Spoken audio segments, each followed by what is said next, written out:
The knock at midnight. John had just turned off the TV when it happened. 3 knocks. Slow, hollow, almost polite. He froze halfway to his bedroom. At midnight, nobody knocked on his door. The first thought that came to his mind, wrong house. The second, something's wrong.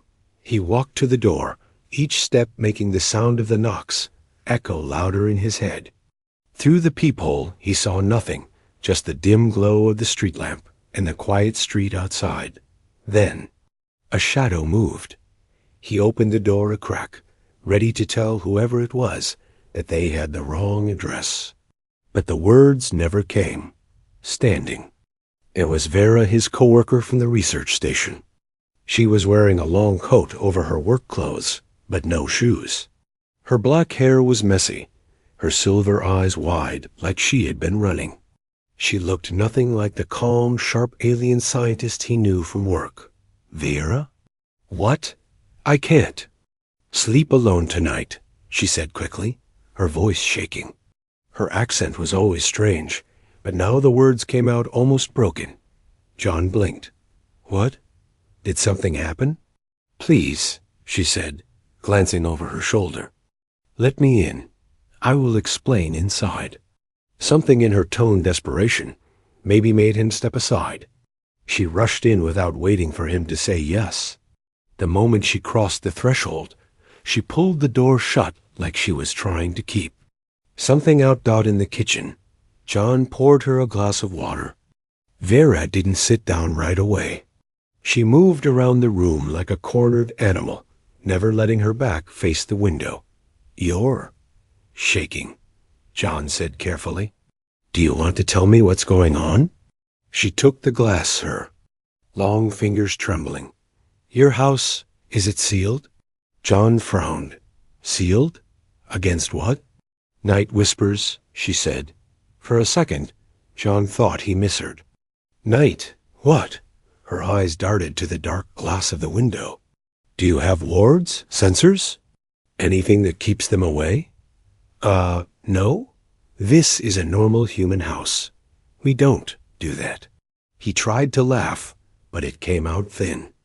What is this? Some kind of alien superstition? It is not superstition. She sipped the water, but kept glancing toward the shadows outside.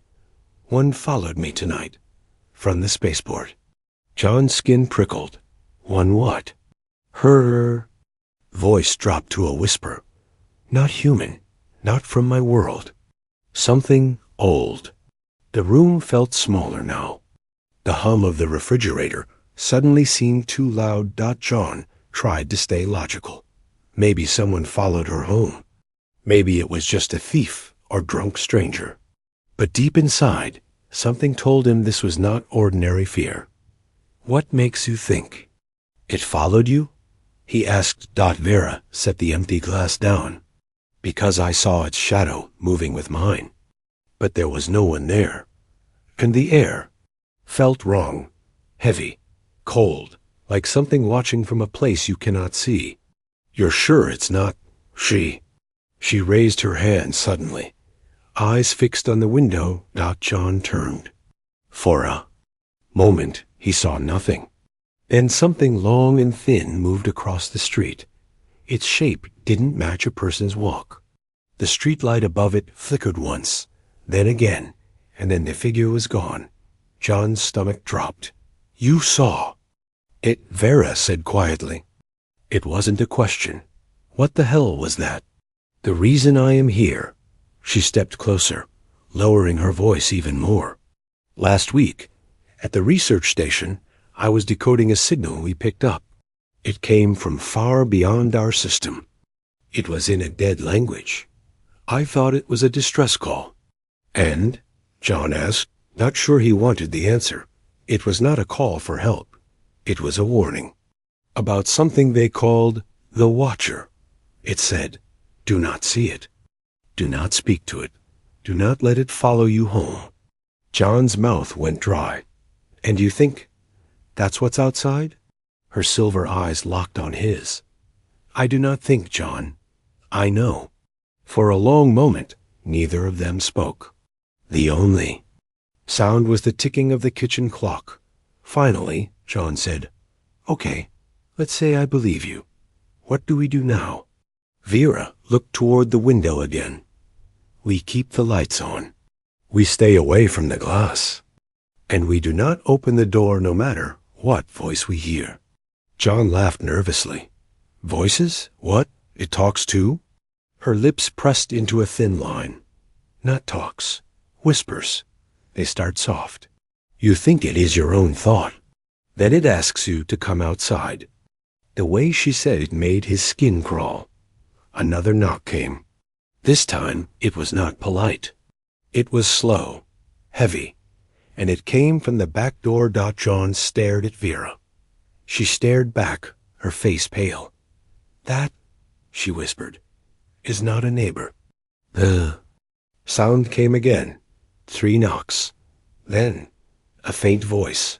"John, open up. It's me." It sounded like his mother's voice. The problem was, his mother had been dead for 3 years. Asterisk, a strange request. Voice outside kept calling his name. Soft, calm, wrong. John's hands were sweating. He had locked the back door earlier, but the sound was too close, like the speaker's mouth was. Pressed against the wood. Vera didn't move toward it. She moved away. Her eyes never left the door, but her body leaned toward the hallway, like every part of her wanted to get as far from that sound as possible. "Don't answer," she whispered. "Don't even think about answering." John swallowed. It is not your mother," she said, cutting him off. "It knows your memories. It uses them."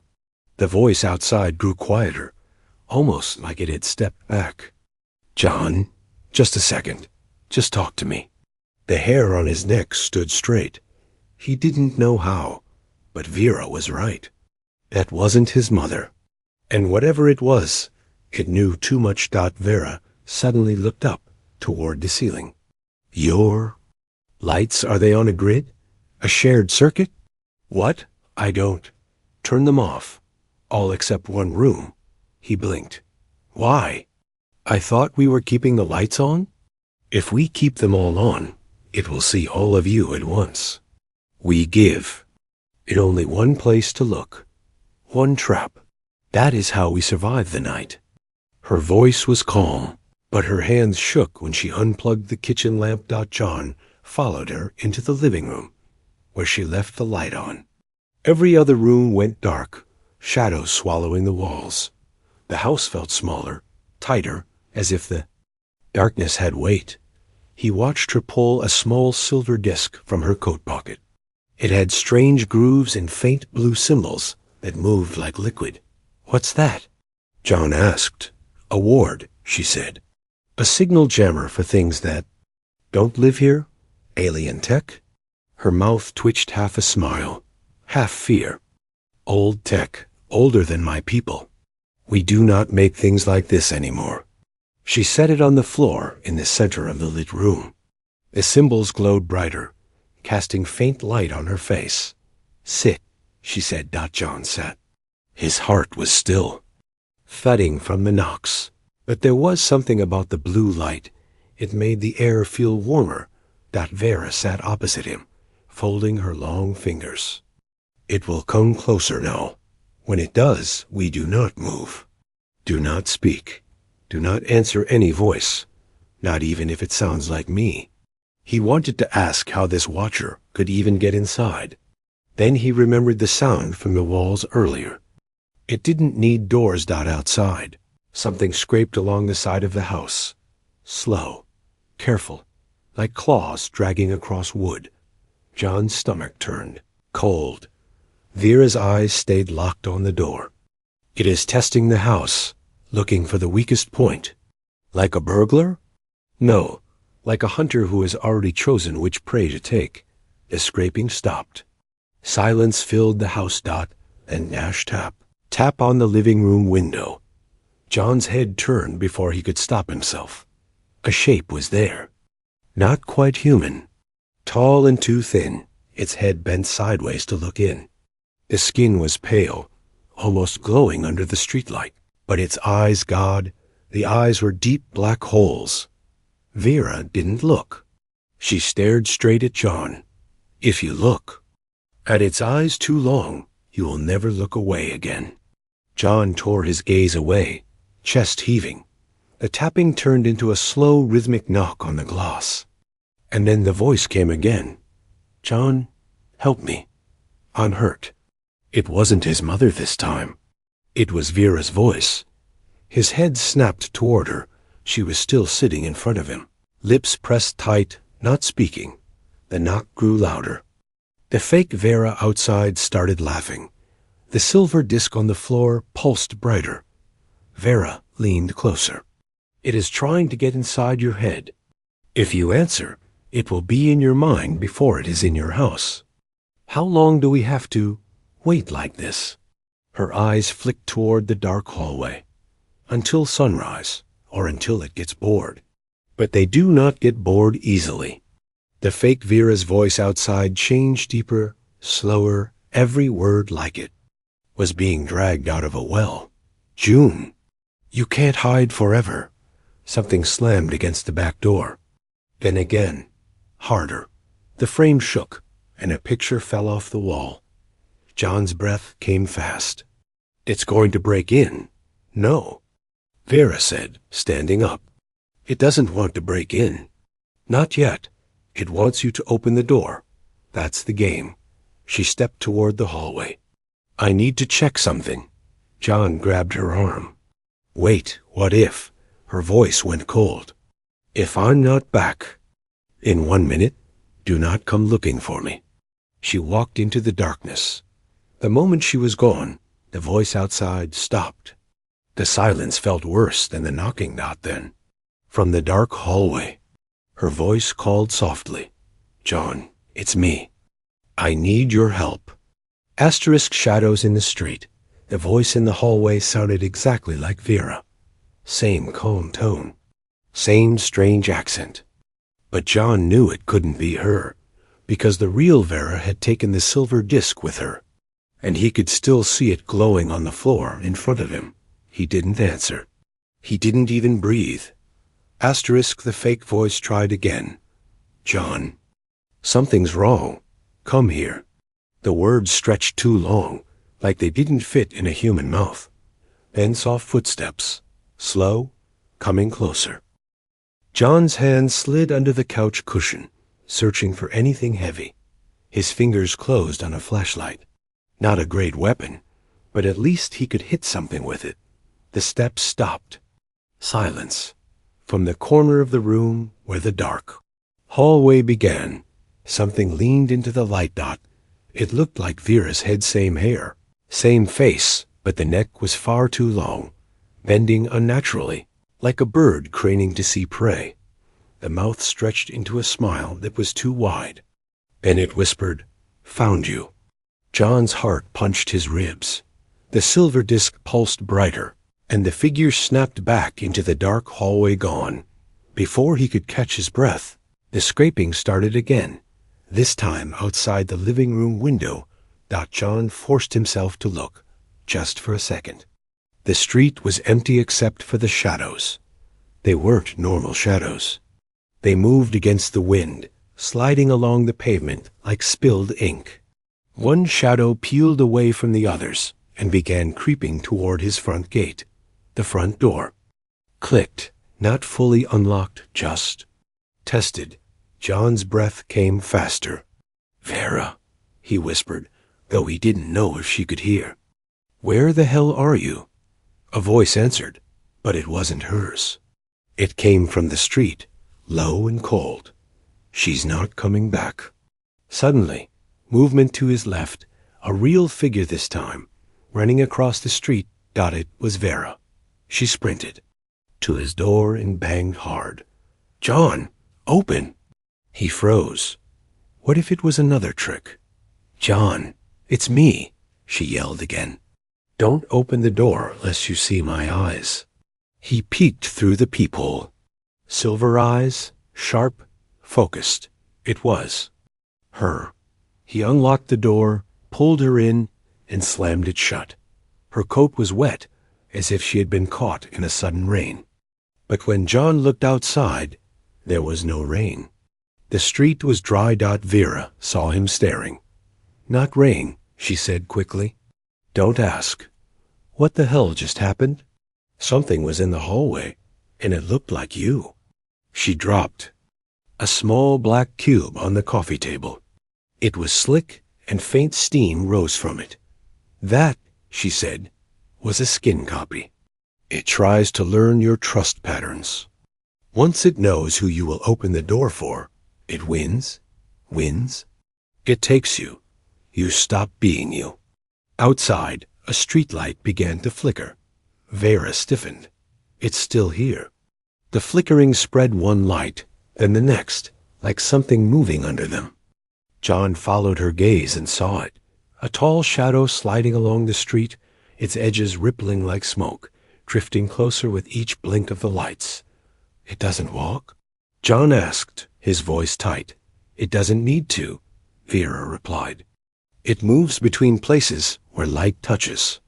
The shadow reached the street lamp in front of John's house. The light above them popped. Glass rained down, and the street went dark. For a few seconds, there was nothing, no sound, no movement. Then the shape appeared directly in front of the living room window. It didn't knock. It just stood there, head tilted, black eyes locked. On them, the silver disc began to hum, high and sharp. Vera's eyes widened. "It's trying to burn through the ward. We have to move. Now." "Move where?" "The spaceport," she said, already grabbing her coat.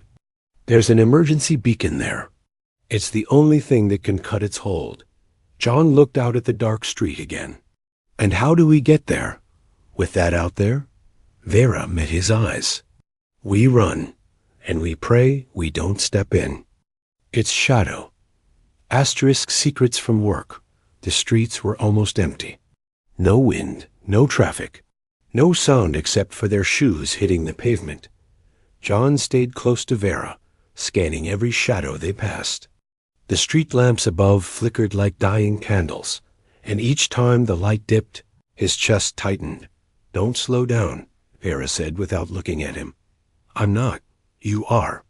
I can hear your steps changing. Don't let it catch. Your rhythm. It hunts patterns." He didn't know what that meant, but he sped up anyway. They turned a corner, and John finally asked the question that had been burning in his mind. "What is it? This thing following you?" Vera's silver eyes flicked to him, and back to the road. "You call it a thing. My people have another word. Sundrinker. That's not exactly comforting. It's older than your son." She continued, "Older than my world. It doesn't live in space or in time the way we do. It moves in light, in reflections, in the spaces between what you see and what you think you see." John shivered. "And you just stumbled across it?" "No." Her tone was sharp. "We called it." They passed a row of dark shops. In the reflection of a dusty display window, John saw something that made his stomach twist. A tall figure, walking behind them. But when he turned, the street was empty. Vera grabbed his arm. "Don't look at it in glass. It's stronger there." John swallowed hard. "You still haven't told me why you called it." She hesitated. "The project. At the station, Project Sentinel was supposed to be a warning network. A way for humans and my people to detect threats early. But last week, we received a signal. The distress call you mentioned." She nodded. "Only it wasn't distress. It was bait. The message spoke in a dead language, a tongue used only for binding. And when I decoded it..." She trailed off. "When you decoded it, what?" John pressed. Her voice dropped. It looked back. A noise behind them like wet cloth dragging over concrete. Vera's head snapped around. "Run." They sprinted down the street, cutting between two buildings. The alley was dark, and John's chest screamed for air. But he didn't stop.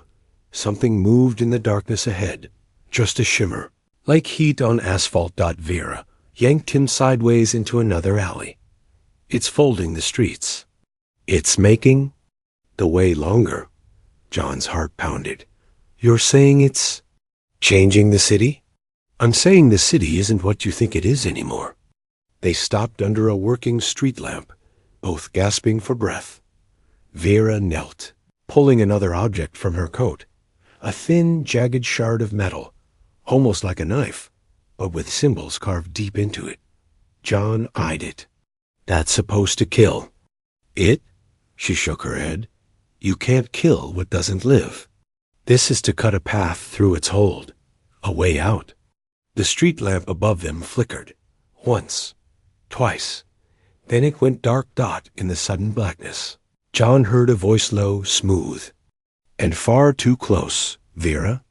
You brought him for me. Vera grabbed his wrist hard. Don't speak. Don't answer. But the voice didn't stop. It slid into John's mind like water into cracks. John, she's lying to you.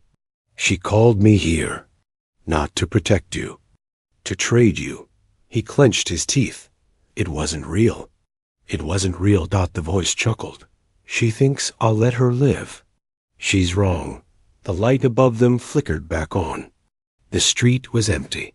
Vera's grip loosened, but her face was pale. She didn't ask what the voice had said. She didn't need to. They kept moving. The spaceport lights were now visible in the distance, a faint orange glow against the night. We're close, Vera said, though her tone wasn't relief, it was warning. It knows we're trying to reach the beacon. It will try harder. Now, John looked at her. What happens if we get there? If we get there, she said, it can't follow us back. And if we don't? Her eyes met his, cold and certain. Then it follows you home, forever. From behind them, every street lamp on the road went dark at once. The night swallowed everything except for the thin, shifting shadow that began sliding toward them. Vera's voice was low and urgent. Run, and don't stop for anything you hear. The first contact inside the house. They made it to John's house just before the shadow touched their heels. Vera slammed the door and twisted every lock twice. But John already knew locks meant nothing. The silence after the door closed was worse than the chase. It was the silence of something waiting. Vera set the silver disc on the coffee table again. But this time, the symbols flickered weakly. It's dimmer, John said. It burned through part of its charge, Vera replied. That means it touched you. John froze. Touched me? When? In the street. It doesn't need to. Touch skin. If your shadow crossed its shadow. The overhead light buzzed once and went out. The only glow now came from the silver disc, faint and sickly. John felt something change in the air, thicker, colder. His ears rang. Then the ringing turned into a faint hum. The hum became voices. First, his mother's, then his father's.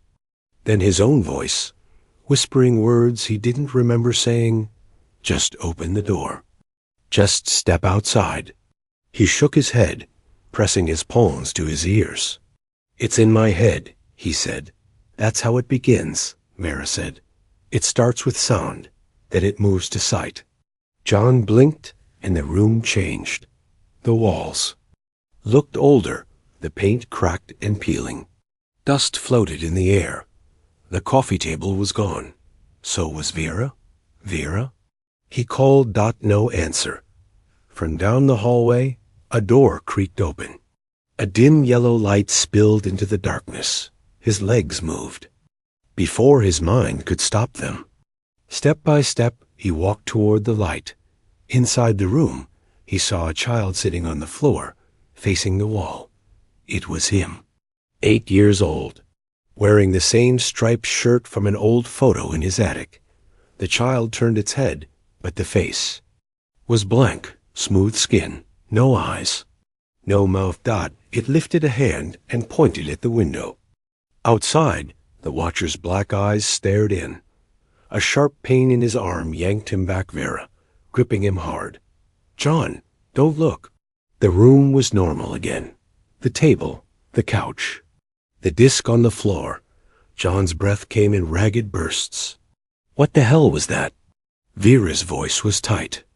"It's rewriting the house, trying to pull you into its place." He rubbed his eyes. "I felt like I was already there." "You were?" The silver disc flickered again, then went dark immediately. Every window in the house turned black. Not dark from the night black, like something solid was pressed against the glass. From the blackness, shapes began to appear, faces, dozens of them, mouths open in silent screams. John stumbled back. "Vera." She grabbed the jagged metal shard from her coat. "When I open the door, you run. You don't stop. No matter what you see, no matter who you hear." "Wait, you're opening the door?" "It's already inside," she said. "The only way to lose it now is to make it follow us somewhere else." She reached for the lock. Something knocked on the nail. Inside of the wall, inches from John's head. 3 slow knocks, then a whisper, right against his ear. "Run, little shadow." Asterisk the choice Vera yanked the door open, and the night rushed in like cold water. They ran not down the main road. Vera took side streets, narrow alleys where the lamps burned weak and low. Her pace was fast, but strange, never staying in a straight line for long. "Why are you running like that?" John gasped. "It watches patterns," she said. "Never give it a clean path to follow." John tried to match her movements, zigzagging, changing steps, but it felt too easy, almost natural. Halfway down an empty street, he realized his shadow wasn't matching his movements anymore. When he turned left, it turned right. When he slowed, it stretched forward like it was running ahead without him. "Vera," he called, panic rising. "Something's wrong with my shadow." She glanced back, and her face went pale. "It's claiming you." The world around them began to bend. Streetlights tilted. The road curved like it was made of liquid. Buildings leaned toward him, their windows black and wide like open mouths. "John!" Vera's voice was sharp now. "Stay with me. If it pulls you all the way in, I can't bring you back." But the pull was strong like invisible hooks in his chest. The watcher's voice slipped into his mind again. "You don't need to run. You're already mine." They turned another corner, and John froze. Ahead, the street was filled with him. Dozens of Johns standing in the road, each one wearing his clothes, each one staring at him with lifeless eyes. They all spoke in unison. "Stay." Vera grabbed his wrist. "Don't look at them. Look at me." But John's legs felt heavy, locked in place. One of the copies stepped forward, and its shadow stretched, sliding toward his feet. Something inside him shifted. His hearing sharpened. A night air tasted metallic. And when he blinked for a split second, he saw himself from above, as if he were looking down through someone else's eyes. He knew whose. "John?" Vera's shout cut through the haze. She pressed the jagged metal shard into his hand. "If you feel it pulling, cut your shadow. Do it before it's too late." His mind screamed at him, "Don't. It's part of you. You need it." But another voice whispered, "It's not yours anymore." The copies began to move toward him, their mouths opening wider than human jaws. From each mouth came his own voice, begging for help. John lifted the shard. His shadow trembled. The watcher's voice dropped to a growl. "Cut me, and I'll take her instead." His grip tightened. He looked at Vera. She was watching him, eyes fierce but afraid. "Do it!" She shouted. And in that moment, John realized the truth. No matter what he chose, something would be lost. Asterisk the escape or the trap. John's hand shook as he held the shard over his shadow. The black shape on the ground twisted like it was alive. Pulling away from the blade, the watcher's voice curled around his thoughts. Hurt me, and I will hollow her out. Leave me, and I will let her go. Vera's voice cut through. It's lying. They always lie. The copies in the street moved closer, their steps soundless. One reached out a hand, its fingers far too long, its nails scraping the ground. John took a deep breath, closed his eyes, and brought the shard down. A sharp tearing sound split the night. His shadow screamed. Not in his ears, in his bones. The world flickered, like a broken video. One frame, Vera holding him, eyes wide. Next frame, darkness, no Vera, no street. Next, the spaceport lights in the distance. And then, they were standing. There. John stumbled, gasping, the shard slick with something that wasn't blood. We're here, Vera said, pulling him toward the tall metal tower at the edge of the landing pad. The beacon will push it back. The tower hummed as she activated it. A low pulse rolled across the air, making John's teeth ache. For a moment, it felt like the night itself was peeling away, like black paint being scraped off the world. The copies dissolved. The whispers faded. The shadows pulled back into the ground. Vera let out a slow breath. It's gone. John wasn't so sure. His chest still felt heavy. And when he looked down, he still had a shadow. But it didn't quite match him anymore. They walked toward the gate, the dawn just starting to lighten the sky. You saved us, Vera said. Not many would have done what you did. John tried to smile. Guess I'm full of surprises. She nodded, but didn't meet his eyes. They reached the checkpoint, where 2 human guards stood. Vera stepped forward first, showing her ID. John followed until one guard's hand shot up, stopping him.